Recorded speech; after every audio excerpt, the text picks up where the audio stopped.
Bottle gel, 1 phase. Hardening and rebuilding the natural nail plate. Prepare the natural nail plate, shape, gently buff, clean, and degrease.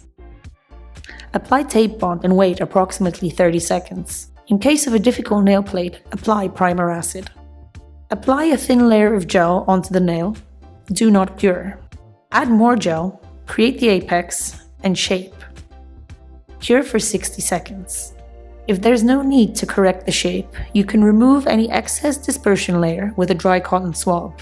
If you need to correct the shape, wipe the nail with an alcohol-based liquid. Shape the nail using a 180-240 grit nail file, buff,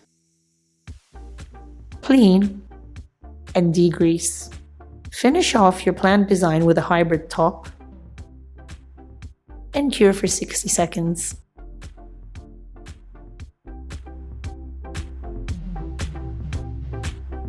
Bottle gel, a new definition of build gel.